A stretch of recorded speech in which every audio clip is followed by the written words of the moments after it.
let them introduce themselves and then talk about a little bit about how the webinar will go today.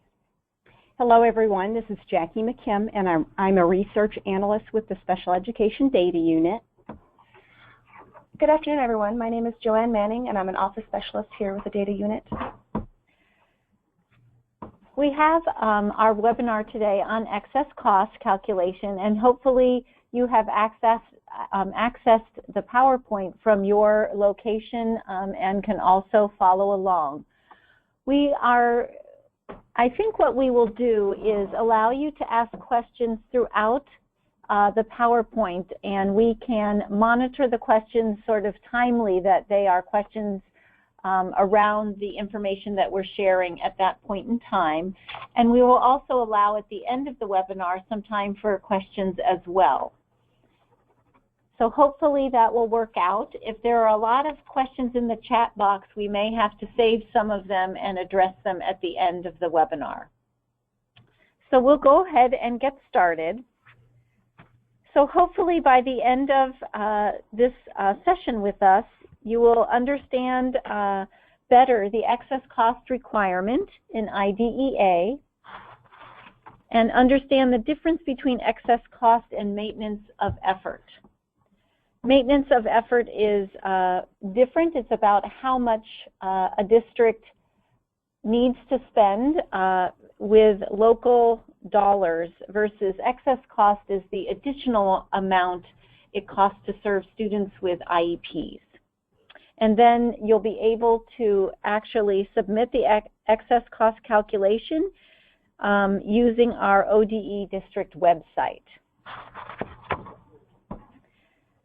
So I did go over just a few minutes ago the definition and the difference from maintenance of effort. I think we'll get into it a little bit more specifically if you move on to slide number 4. Here we've listed the exact definition of excess cost, and so it's those costs that are in excess of the average annual per pupil, per student or per pupil expenditure in a school district during the preceding year. And it might be different for an elementary versus a secondary age student, and it goes on, but it's that excess cost above and beyond the average annual per pupil student or per pupil expenditure. However, when you take a look at excess cost versus maintenance of effort, we have a sort of side-by-side slide for you there, and we can just walk through that. So excess cost is spending on special education students compared to non-special education students. That's where the average annual per student definition comes in. Where maintenance of effort is looking at spending only on special education students.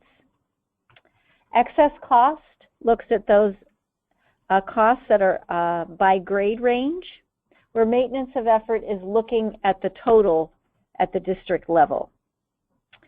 Excess cost is where expenditures are compared in the same year. And for maintenance of effort, it's a comparison from the previous year to the current year. So expenditures are compared to prior years, and maintenance of effort means from one year to the next, barring extreme situations, a district must spend the same amount on special education students from year to year. For your review later on, we have included some links there for you so that you can go back and look at some more specific information if you need to, when you are actually doing the excess cost calculations. I'll stop a minute and see if there are any questions. There was one question on where to access the PowerPoint. Okay. So I answered that question. Perfect. So we'll move on to the specifics about the excess cost data collection. And for those of you who may have just found the PowerPoint, we are on slide 6. Okay, so the collection window for excess cost is going to open this Thursday, so January 26th. It will open and then it will close at 11:59 p.m. on March 10th. On Thursday, the collections usually open around 1 o'clock. So if you get in a hurry and try to look to see if it's there Thursday morning, it probably won't be. So wait until the afternoon to log in if you're wanting to get started or take a look at it. There are also some updated forms and documents that are available to help you with your submission at the link that we have posted there. And there are 3 of them that I want to point out that are on that link when you access it. And they were also included on the video training site as handouts. So the excess cost template is the first one. This is a really important one. It's an Excel workbook that allows you to enter your expenditures and your revenue data, and it creates a data entry sheet for you to enter your data into the consolidated or the ODE site. And then I'll talk about that a little later in greater detail. Then the next document is the excess cost Q&A. And in addition to frequently asked questions, that particular document provides an excess cost example for a district. So if you haven't reviewed that document, I would encourage you to do so if you've never submitted excess cost before. It'll kind of help you understand what you're doing and why you're doing what you're doing in the excess cost template. Then finally, there's a SECC data for excess cost calculation document. It's step-by-step directions for downloading the SEC data that you will need for your excess cost submission. And as I had stated, those documents are provided as handouts for this webinar and also posted on our excess cost webpage. So next slide, the special ed funding webpage. There's two more documents that can help you with excess cost. The first is the fiscal calendar, and it's just that. It provides dates for various fiscal activities for special education, including excess cost. And then the special education finance Q&A document covers a variety of finance questions, including the excess cost calculation. So sprinkled throughout that document, there are various items that pertain to excess cost. We would encourage you to review both of those documents prior to submitting your excess cost submission. I think you'll find them very helpful. Major changes. Fortunately, there are no major changes to this collection this year. It's the same as last year. So if this is your set, if you've done this before, then nothing has changed. So some things to keep in mind is when reporting excess cost per OSEP, and this is kind of counterintuitive to what you would think, the special education child count data that you will use is from 2016-2017. That is the count as of December 1st of 2016. And all other data is from 2015-16. And currently, I will warn you that we are currently, the correction window for that December child count is currently open. And it will close, I think it's February, I want to say February 4th. It's going to, I'll have to confirm the date. My apologies for not knowing that off the top of my head. February 10th, thank you. February 10th, it'll close. So if your data submitter may already be finished with all of the corrections and have finalized the submission, but just in case, you'll want to check with them before you start utilizing the data. And chances are you're probably going to get that data from that person anyway, but just know that they may say, I'm not quite done yet. So the excess cost template. I said I would talk about that a little bit more, and that's one of the handouts that you're provided. Be sure to read the instructions on the first tab of that workbook when you open it up, especially if this is the first time you're completing the excess cost template. And otherwise, I think you'll probably be confused as to what there's additional tabs in that workbook, and you'll be confused if you don't read that. Next, the way this template is set up, you're going to work from the back to the front. And then per the numbering, complete the reviewed revenue tab, then the expenditures tab, then the combined worksheet. You enter data in the yellow cells only. And the worksheets, so there's yellow cells where you'll enter data, and the cells if they're white, those are just usually calculation cells. And the worksheets, keep in mind the worksheets are not protected. So if you mess up the worksheets and you can't undo it, you'll just have to resave a new template and start over. Sometimes if you want to just do a save as and put it somewhere else and then keep it, keep it saved that way, that's a good way to do it. Once you populate the revenue, expenditures, and combined tabs, the ODE submission tab will auto-populate, and that's at the front of the workbook.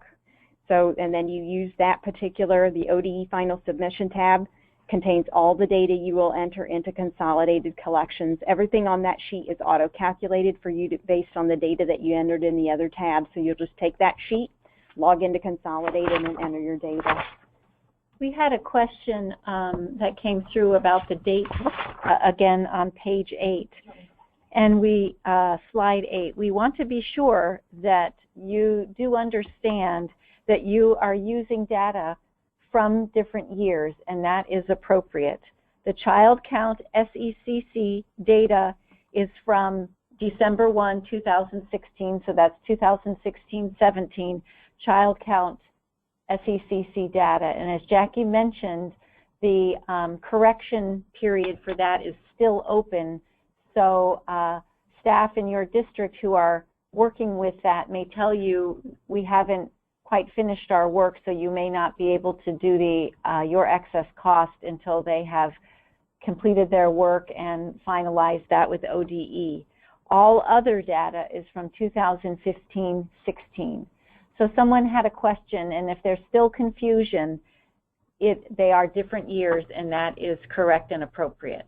Anything else you want to add, Jackie? No, that covers it. Thank you, Sarah.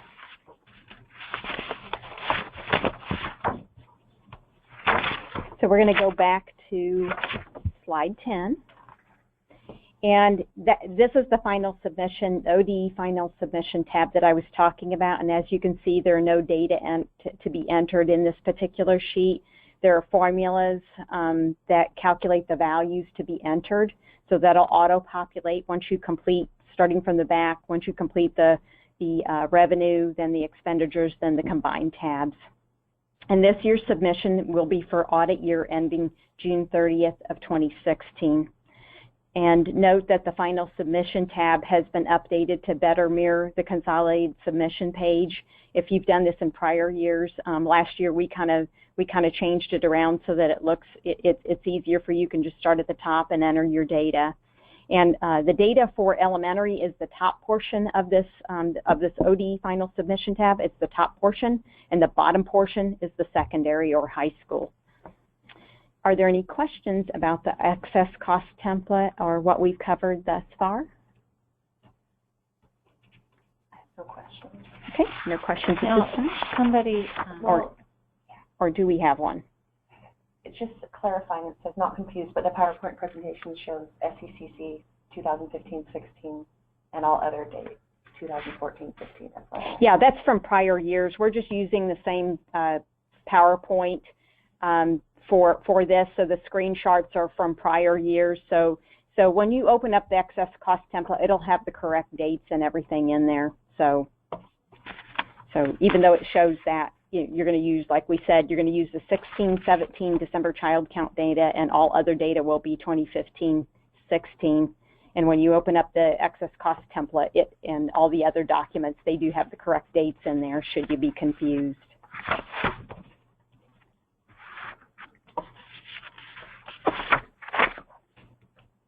So once you have the ODE final submission form ready, tab ready, you'll log into Consolidated, log into the ODE district site, and to do this you need to go to, like I said, the district website. The login box is located in the upper right portion of the screen. Next, you're going to select the Consolidated Collections from the list of applications. Then hover over Institution Collections in the drop menu. Then from the flyout, hover over IDEA Excess Cost Calculation 16-17, and then select Submission Maintenance. This opens the data entry screen for excess costs. I do have one question on how to find the template. The template is actually included. If you went to the ODE video training page, the excess cost template is located there. It's also located on the excess cost web page, which we gave on the web link, is on the PowerPoint slide on slide 6. It includes the link for getting to the documents. But like I said, it's also these handouts have also been included on the ODA video training page.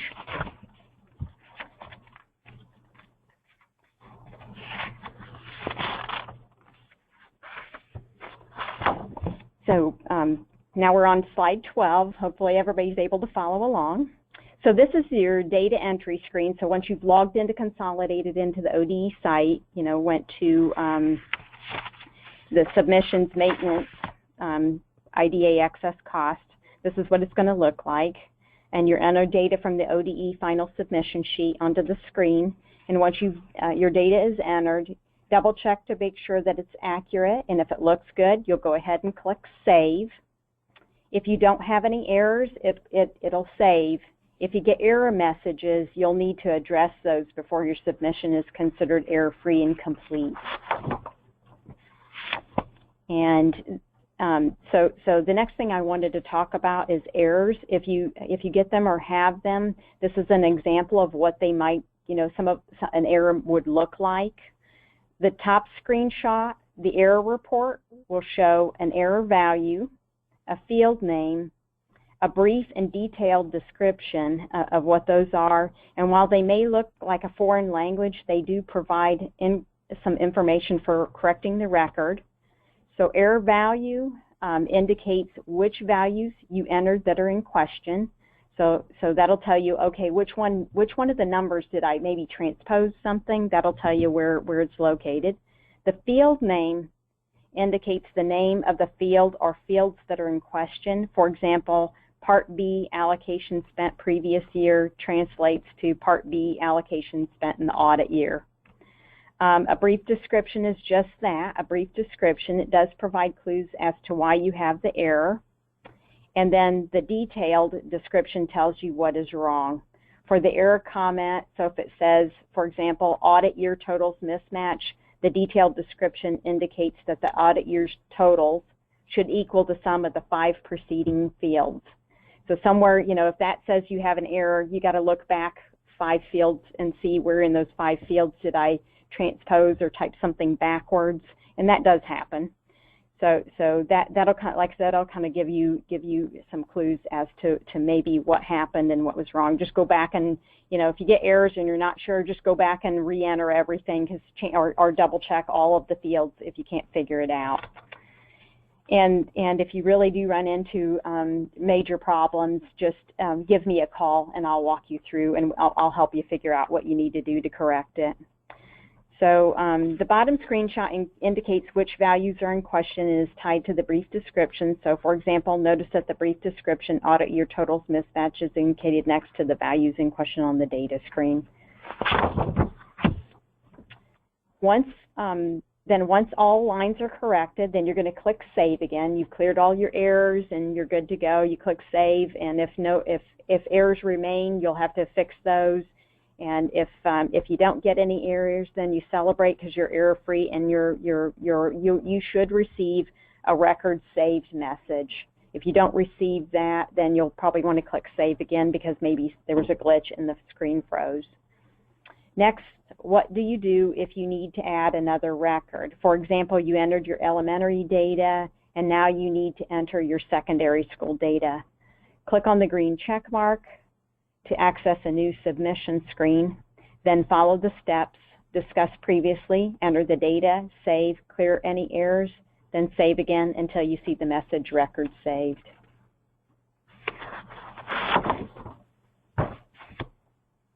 So once all your records are saved, you'll need to verify your submission. So there's one last step. You've entered both records in if you have both an elementary and a secondary schools. Then you're going to need to verify your submissions, and to do that, you're going to click on the Status Tracking tab in the top left of the screen. Then click on the black arrow to the left of the IDEA Excess Cost Calculation 1617 line. This expands the window to access the verification screen. Finally, click on the Verify Submission button Starting this year, you will have the option to remove verification from your reports. This feature was added to most of the collections and consolidated. However, this isn't particularly useful for this collection. You can make changes and re-verify without removing your verification.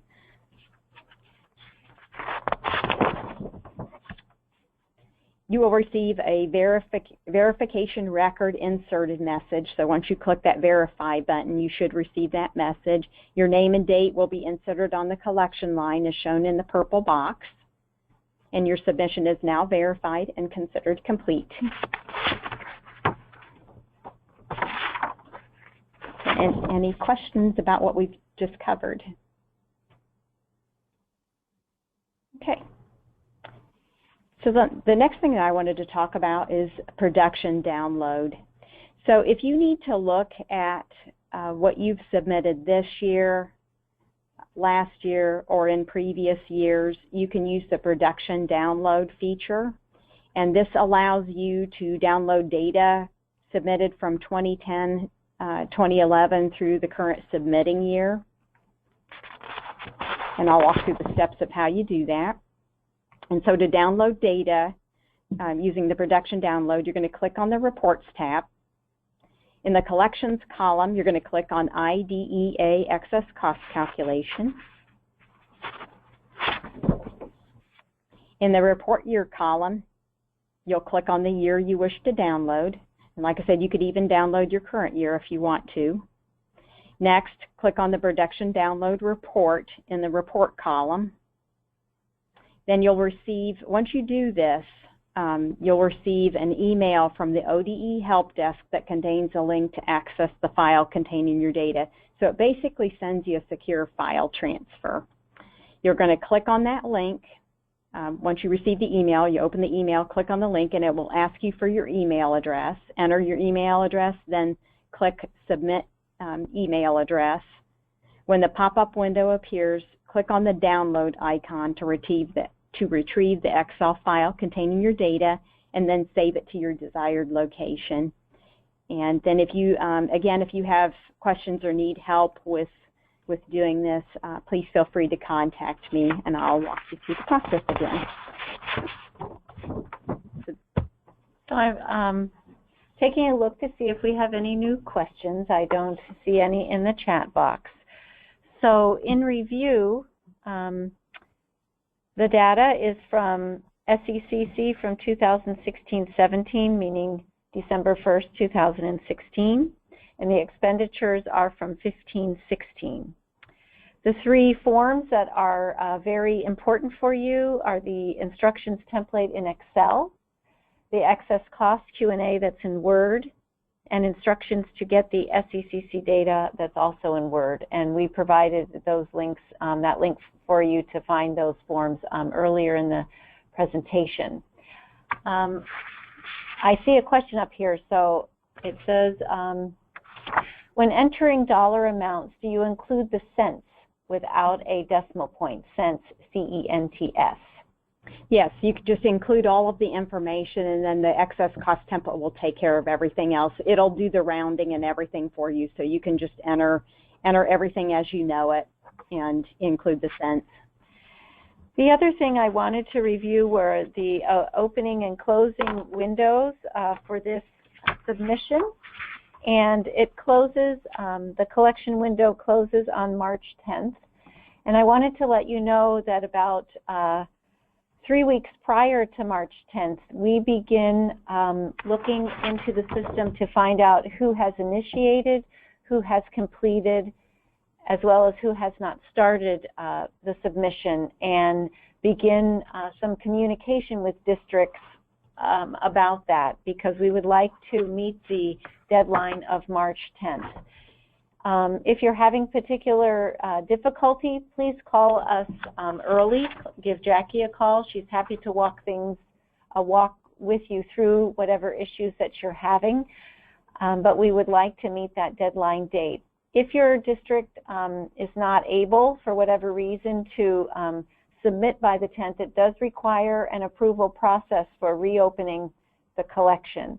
And sometimes things happen, emergencies and all of that, and we want to work with that. But we would also like folks to get started and look to that March 10th date as the final date.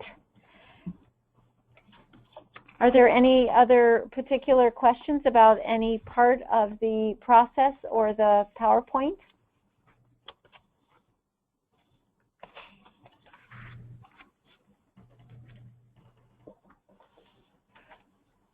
We will be posting this recorded webinar.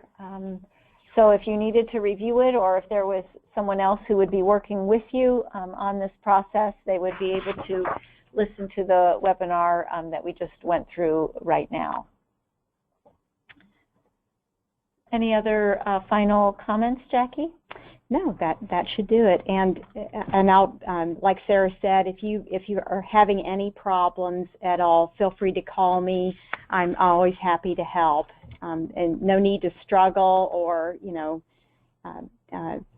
get frustrated and confused. Like I said, I'm always ready and able and willing to help. So thanks so much for your time. The contact information is at the back of the PowerPoint slide deck, and you're free to email or call any one of us. Joanne can help triage your questions, and Jackie would be the person to call directly with very specific questions. So thanks so much, and have a great rest of the day. Thank you, everyone.